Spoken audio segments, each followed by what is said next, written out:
FIFA is about to make almost $13 billion from this World Cup. They don't own a single team. They don't own a single stadium. They don't even have their own players.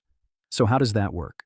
Most people figure the big money in football goes to the clubs, or the players, or the leagues, but none of them sit at the top of the pile. FIFA does, and the reason comes down to one simple idea. You don't need to own the thing.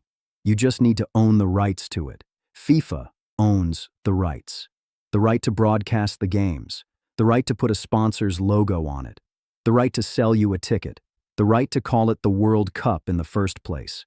Take those rights away and the whole machine stops. No TV deal, no sponsorships, no tickets, nothing. And those rights alone are expected to generate almost $13 billion this year. Most people think FIFA is this giant operation making money non-stop all year. Not really. Here's the crazy part. In a normal year with no World Cup, FIFA historically brings in around $267 million. That's a lot of money, until you compare it to a World Cup year. In 2022, FIFA generated $5.77 billion, 21 times more, in a single year, from one tournament. 1 month of football basically funds this entire organization for the next 4 years. Every employee, every office, every program FIFA runs anywhere in the world, all of it paid for by 1 month of games every 4 years. That's the business. Here's something most companies could only dream about. FIFA gets paid before it delivers anything. TV networks sign contracts years ahead of time. Sponsors sign contracts years ahead of time. Corporations buy hospitality packages years ahead of time. By the time the first match kicks off, billions of dollars are already committed. The games haven't even started. The money is already there. Coca-Cola pays around $100 million per World Cup cycle just to put their logo on it.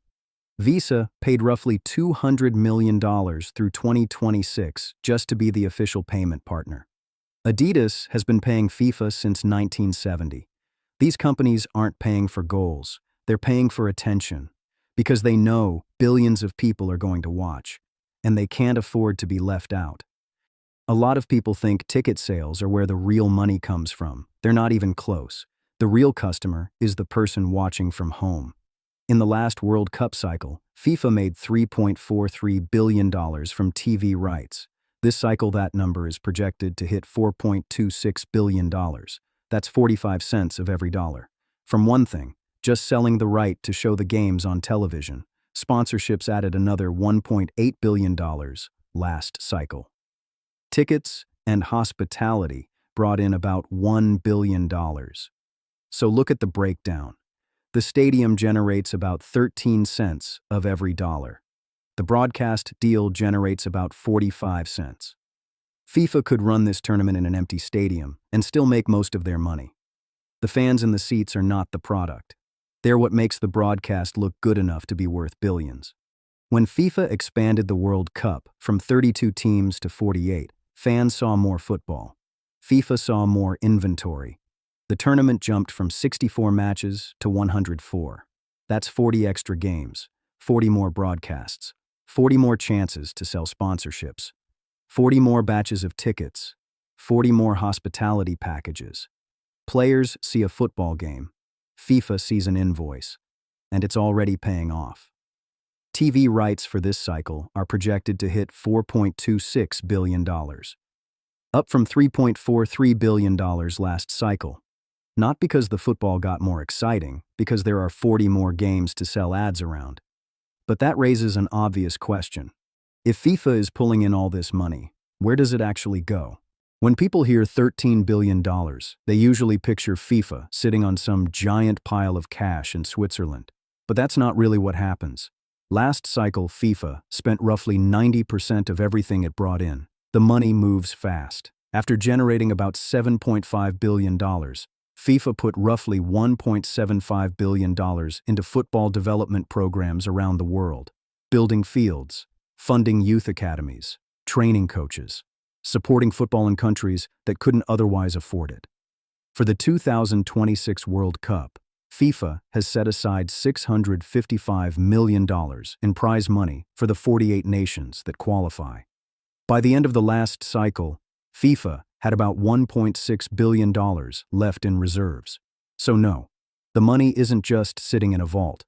But here's the part that matters. Every dollar that goes out to football associations around the world passes through one organization first: FIFA. They decide who gets it, how much, and when. And if you watched our last video, you already know exactly what that kind of control is worth. Most businesses spend their time chasing customers. FIFA has the opposite problem. Countries chase FIFA. When a country wants to host the World Cup, it's not just paperwork, it's a massive investment. New stadiums, new airports, new highways, new rail systems, more security, more infrastructure. And all of that usually happens before FIFA even says yes. For 2022, Qatar spent an estimated $220 billion getting ready to host, and this time around, it's no different. Canada alone is spending about $801 million just to host its 13 games. That works out to roughly $82 million per game. Stadium upgrades across all 16 host cities in the US, Canada, and Mexico are estimated between $1.5 and $2 billion combined. On top of that, the U.S. federal government allocated $625 million to host cities for security alone, plus another $100 million just for transit. A lot of that becomes infrastructure the countries will use for decades. But here's the important part. FIFA didn't pay for any of it. The taxpayers did. And every 4 years, another country is willing to make the same bet. Because hosting brings attention, tourism, global exposure, national prestige. So FIFA gets a world-class setup handed to them every single cycle, without spending a dollar to build it. Most companies grow by finding new customers. FIFA doesn't always need to do that. Sometimes they can make more money from the exact same fans they already have. Charge more for tickets, add premium seating, sell VIP experiences, offer luxury hospitality packages, add private suites. The audience stays roughly the same. The revenue keeps climbing. And that's exactly what's happening with 2026. Hospitality packages start around $2,500 per person for a single match. The most exclusive ones run past $73,000. Same tournament, same audience, just more ways to charge them. This is probably the smartest part of the entire business model. Look at everyone involved. Fans think they're buying an unforgettable experience. Coca-Cola and Adidas think they're buying advertising. TV networks think they're buying content. Governments think they're buying tourism and global attention. Host cities think they're buying a place in history. Everyone thinks they're purchasing something different, and in a way, they are. But they're all paying the same organization. FIFA sits in the middle of the entire system, collecting money from every direction at the same time. The fans see football, the sponsors see marketing, the broadcasters see content, the governments see opportunity, but FIFA sees the whole picture. And that's why this machine just keeps getting bigger every cycle. So what's the real lesson here?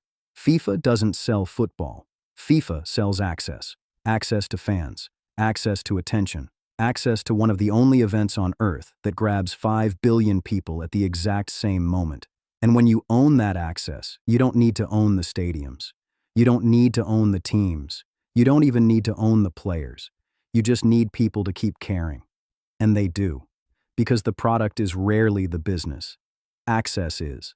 And once you see that, you start noticing the same business model everywhere. Not just in football. Everywhere. If you want more videos breaking down how the world's biggest organizations actually make their money, hit subscribe.